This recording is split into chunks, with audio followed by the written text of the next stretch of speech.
Hello everyone. आज के इस वीडियो में हम चैप्टर 9 जिसका नाम है सम एप्लीकेशंस ऑफ ट्रिग्नोमेट्री के इम्पोर्टेंट पॉइंट्स डिस्कस करेंगे और साथ ही साथ 5 क्वेश्चंस को भी कवर करेंगे। तो चलिए देखते हैं इम्पोर्टेंट पॉइंट्स क्या हैं। सबसे पहले इसमें लिखा लाइन ऑफ साइट, दृश्य रेखा is the line drawn from the eye of an observer. Observer की आई से, मान लो यहाँ पे अगर आई है ऑब्जर्वर की, ठीक है, टू द पॉइंट, मान ले कोई पॉइंट यहाँ है, पॉइंट ए को देखना है, तो इस आई से इस पॉइंट तक ज्वाइन करने वाली लाइन को लाइन ऑफ साइट बोलते हैं। लाइन ऑफ साइट, ठीक है बच्चों। हम जिस भी चीज को देखते हैं हमारी आंख से उस चीज तक को ज्वाइन करने वाली इमेजिनरी लाइन होती है, दिखाई नहीं देती, उसको लाइन ऑफ साइट बोलते हैं।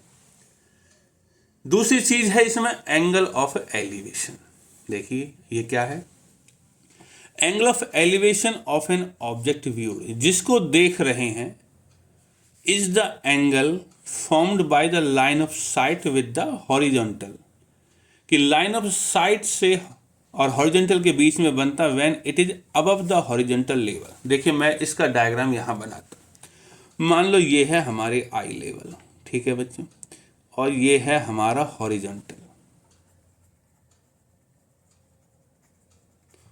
लेवल।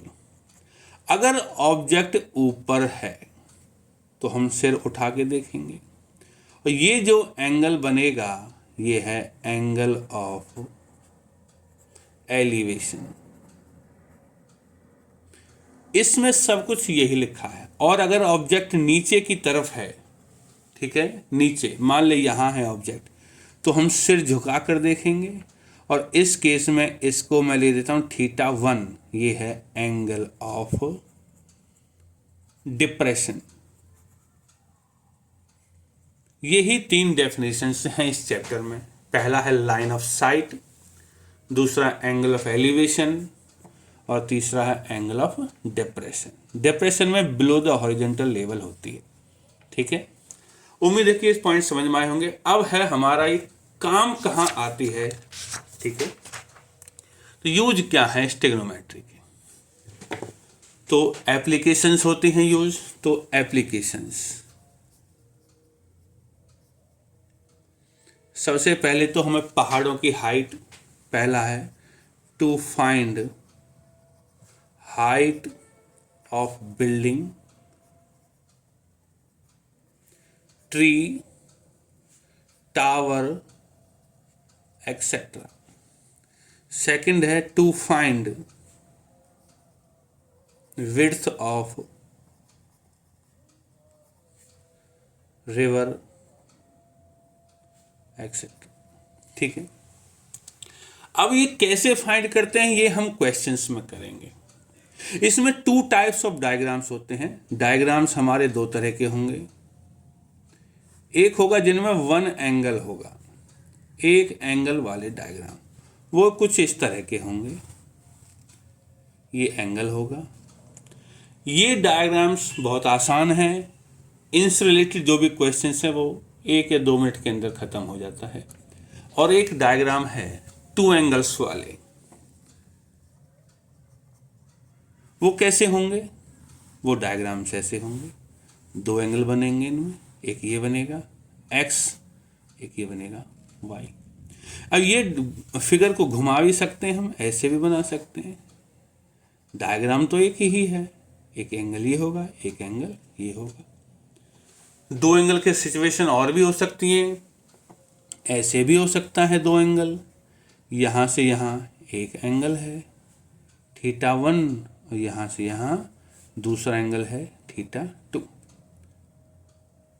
ठीक है। और जैसे जैसे क्वेश्चंस में आएंगे हम करते जाएंगे। बस डायग्राम 2 ही तरह के होते हैं, एक जिनमें एक एंगल होता है और एक जिनमें 2 एंगल्स होते हैं, ठीक है। तो चलिए क्वेश्चन से शुरू करते हैं। जैसा कि आपको दिखाई दे रहा है एक्सरसाइज 9.1 क्वेश्चन नंबर 1 लिखा हुआ है। इस circus artist is climbing a 20 metre long rope. मान लो ये रस्सी है, डायग्राम दिखाई, ये 20 मीटर लॉन्ग रोप है, 20 metre, which is tightly stretched and tied from the top of a vertical pole, ये पोल है, ए बी सी को पोल मान लिया, पोल के टॉप से बी पॉइंट से सी जमीन पे इसको टाइटली बांधा हुआ to the ground. Find the height of the pole, A B निकालना है। If the angle made by the rope with the ground is 30, ये जो रोप है ये ग्राउंड के साथ 30 का एंगल बनाती है। ठीक है, तो इसका सॉल्यूशन करते हैं। ये है एंगल 1 वाला टाइप। ठीक है, तो इसमें गिवन है, गिवन में क्या है, B C length of rope है, equal to length of rope लिखना होगा हमें, इक्वल टू 20 मीटर। हमें टू फाइंड क्या करना है, टू फाइंड है ए बी एक्चुअल में है क्या, ए बी है हाइट ऑफ पोल। ये मेंशन कर देना जरूरी है, इससे दिक्कत नहीं है, समझ में आ जाएगा हाइट ऑफ पोल क्या है, ए बी है, क्या निकालना है। Now in triangle A B C, देखो बच्चों ध्यान से देखना, इस ट्राइंगल के अंदर ये एंगल 90 है। ठीक है, ये ए बी निकालना है, तो ये अननोन है और ये नोन है, तो अननोन और नोन का रेशियो लेना है। सिर्फ हमें क्या करना है, ए बी अपॉन में नोन जो है हमारा बी सी, ये क्या बनेगा, ये है परपेंडिकुलर और ये है हाइपोटेन्यूस, तो ये बन जाएगा साइन ऑफ 30। ठीक है, तो ए बी क्या हो जाएगा, अपॉन में बी सी की वैल्यू तो 20 है, इक्वल टू साइन 30 की वैल्यू 1/2। तो ए बी क्या होगा, 20 यहाँ मल्टीप्लाई होगा, 20 इंटू 1/2 कट के आ जाएगा 10 मीटर। तो अपना काम खत्म, क्वेश्चन यहीं तक था। एक एंगल वाले में एक ही बार टी रेशियो लगाना है, 2 बार नहीं लगाना, 2 बार एंगल 2 वाले में लगेगा। ठीक है, इस तरह हमारा क्वेश्चन खत्म होगा। एक चीज और ध्यान में रखना कि एंगल सिर्फ 30, 45 और 60 ही हो सकता है। ठीक है, चलिए बढ़ते हैं क्वेश्चन नंबर 2 की तरफ। क्वेश्चन नंबर 2 में लिखा हुआ देखो, a tree breaks due to storm, तूफान की वजह से एक पेड़ टूट गया, and the broken part bend so that the top of the tree, जैसे मान लो यहां पेड़ था, यहां से टूट गया, बी पॉइंट पे टूट गया, और टूट के ये वाला किनारा यहां जाके जमीन पे टच हो गया, touch is the ground making an angle of 30 degree with it, यहां 30 डिग्री का एंगल बनाता है। ठीक है, the distance between the foot of the tree, ये ट्री था, इसका फुट जो ए पॉइंट पर है यहां से, of the tree to the point where the top touches the ground, की जो टॉप था ये यहाँ ग्राउंड को यहाँ सी पॉइंट पे टच करता है, ये जो डिस्टेंस है ये 8 मीटर है। चलिए find the height of the tree, tree की हाइट फाइंड करनी है हमें। तो देखिए कैसे होगा सॉल्यूशन। पहले लिख लो गिवन में क्या है, गिवन में है A C equal to 8 metre. To find हमें हाइट ऑफ ट्री फाइंड करनी है, और हाइट ऑफ ट्री बच्चों 2 से मिलकर ए बी जो पार्ट अभी सलामत है, प्लस में बी सी, ये हमें निकालना है, ये टच हुआ पार्ट है, टूटा हुआ पार्ट जो गिर गया, तो हमें एक्चुअल में ये निकालना है। Now solution. अब देखो ये अननोन है ए बी और ये नोन है। ठीक है, so in triangle A B C, A B upon में 8, अब देखो परपेंडिकुलर अपॉन में बेस बना है तो 10 30। चलिए तो ए बी क्या हो जाएगा, ए बी हो जाएगा 8 ऐसे क्रॉस हो जाएगा, और 10 30 की वैल्यू होती है 1/√3, तो ये हो गया 8/√3, नंबर 1 कर लेते हैं। ऑल्सो इसी तरह अब देखो हमें बी सी भी निकालना है। ठीक है, तो ये नोन है ये अननोन है, तो क्या करेंगे 8 में बी सी क्या हो जाएगा बच्चों, बेस अपॉन में हाइपोटेन्यूस हो जाता है हमारा cos 30, और 8 में बी सी cos 30 होता है हमारा √3/2। यहाँ से अगर मैं क्रॉस मल्टीप्लाई करूँगा तो देखो 2 यहाँ जाएगा और BC यहाँ जाएगा, तो BC इंटू √3 बराबर 2 इंटू 8, और BC कितना हो जाएगा हमारा, BC बन जाएगा 2 इंटू 8 16 अपॉन में √3 इसके नीचे चला जाएगा। ये है नंबर 2। अब हमें हाइट ऑफ ट्री निकालनी थी। हाइट ऑफ ट्री थी हमारी AB प्लस में BC। तो अब हम दोनों को जोड़ लेते हैं। नाउ हाइट ऑफ ट्री बराबर AB प्लस में BC। AB है हमारा 8/√3 और BC है हमारा 16/√3। दोनों में √3 है डिनोमिनेटर में, तो √3 यहाँ आ जाएगा और 8 और 16 हो जाएगा 24। तो इक्वल टू 24 को मैं 8 इंटू 3 अपॉन में √3 कर सकता हूँ, और √3 से 3 √3 टाइम्स कट जाएगा, तो आंसर आएगा 8√3। ये है हमारा आंसर। मीटर में लिख देते हैं। ठीक है, उम्मीद है कि आप लोगों को समझ में आया होगा। तो चलिए बढ़ते हैं क्वेश्चन नंबर 3 की तरफ। क्वेश्चन नंबर 3 में देखो क्या लिखा हुआ। एक कॉन्ट्रैक्टर है, plans to install 2 slides for the children to play in the park. Park में खेलने के लिए 2 स्लाइड लगाता है। ठीक है, for the children below the age of 5 years. जो 5 साल से छोटे बच्चे हैं, she prefers to have a slide whose top is at a height of 1.5 metre. मतलब ये 1.5 मीटर पर है छोटे बच्चों के लिए, and is inclined at an angle of 30 के एंगल पे इंक्लाइंड। ठीक है, and whereas for elder children, बड़े बच्चों के लिए, she wants to have a steep slide of height 3 metre. कि जो दूसरे बच्चे हैं बड़े, उनके लिए वो 3 मीटर की हाइट वाला स्लाइड चाहती है। ठीक है, और जिसका एंगल हो यहाँ 60 डिग्री। ठीक है बच्चों, दोनों डायग्राम कंप्लीट हो गए हमारे। अब क्वेश्चन क्या है, what should be the length of slide in each case. कि लेंथ ऑफ स्लाइड की जो फिसलने वाला है ना बच्चा, यहाँ से यहाँ तक फिसल के आएगा, उसकी हाइट निकालनी है, लेंथ निकालनी है, कितनी लेंथ है। ठीक है, तो चलिए शुरू करते हैं। 2 ट्राइंगल है हमारे, तो दोनों ट्राइंगल्स में अलग अलग करेंगे हम। फॉर स्मॉलर चिल्ड्रन है जो, देखिए स्मॉलर चिल्ड्रन के लिए ये वाला डायग्राम है। इसमें AB, हाँ एक्चुअली हमें ये निकालना है BC। तो क्या करेंगे हम, ये नॉन है ये अननोन है, तो हम लिख देंगे इन ट्राइंगल ABC, AB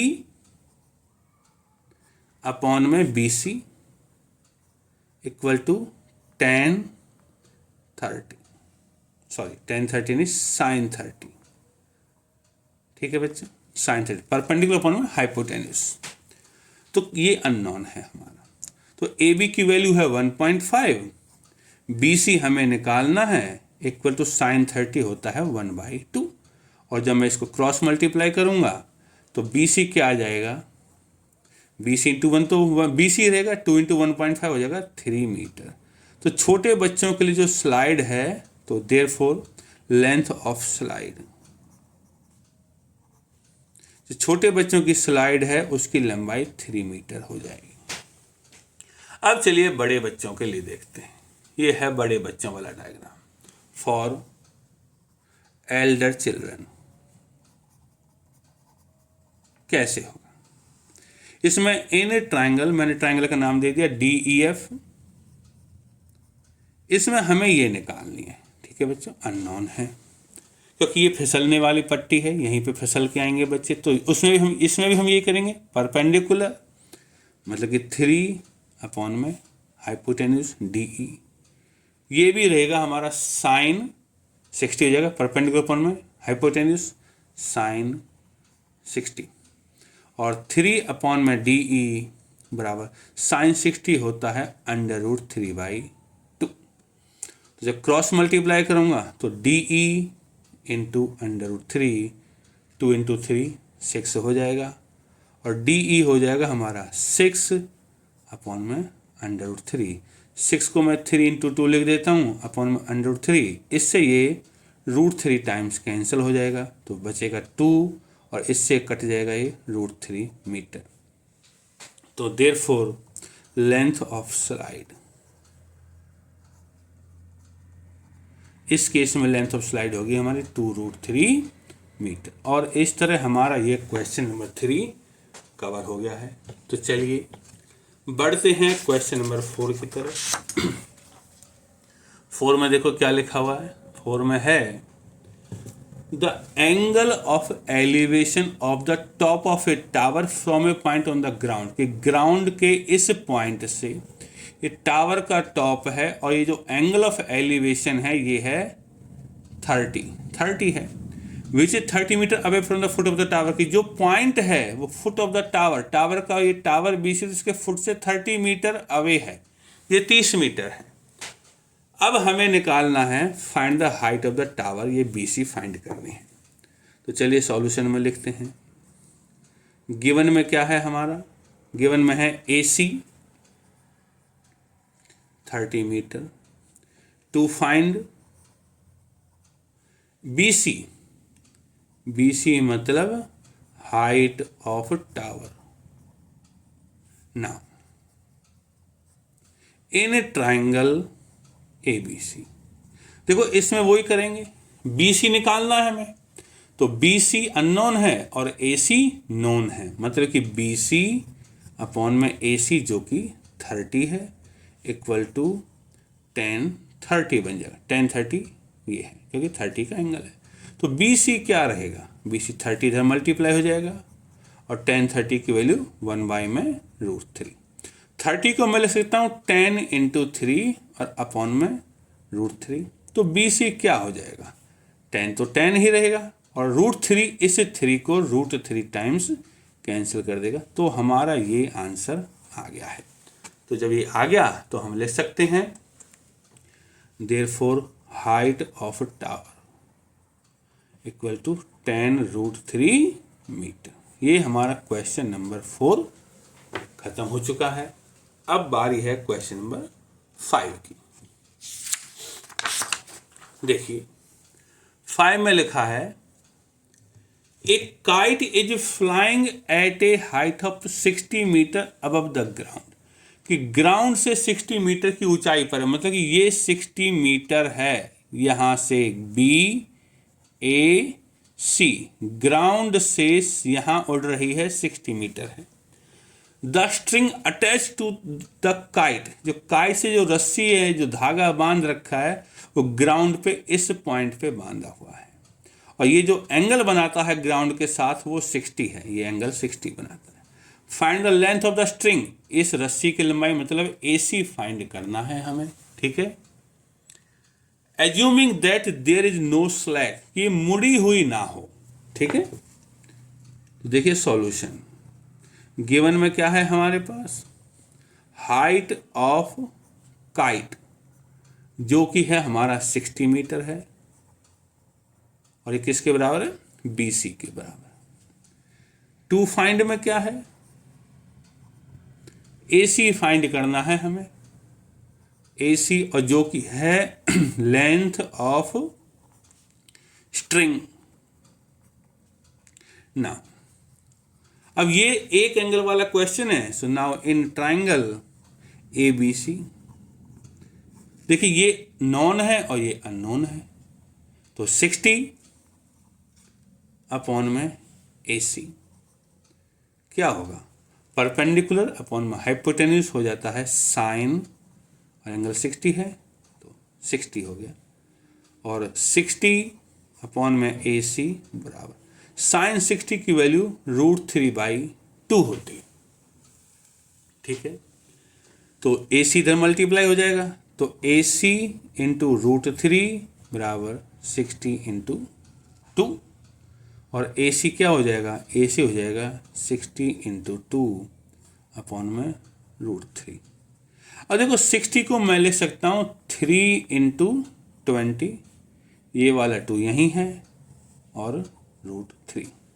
तो AC क्या होगा, देखो 20 इंटू 2 तो हो गया 40, √3 इस 3 को √3 टाइम्स काट देगा, तो ये हो गया हमारा, ठीक है। So therefore length of string कितनी हो जाएगी हमारी 40√3 मीटर। और बच्चों इसी के साथ हमारे 5 क्वेश्चन कवर हो गए हैं। आगे के क्वेश्चंस को हम अगले वीडियोज में कवर करेंगे।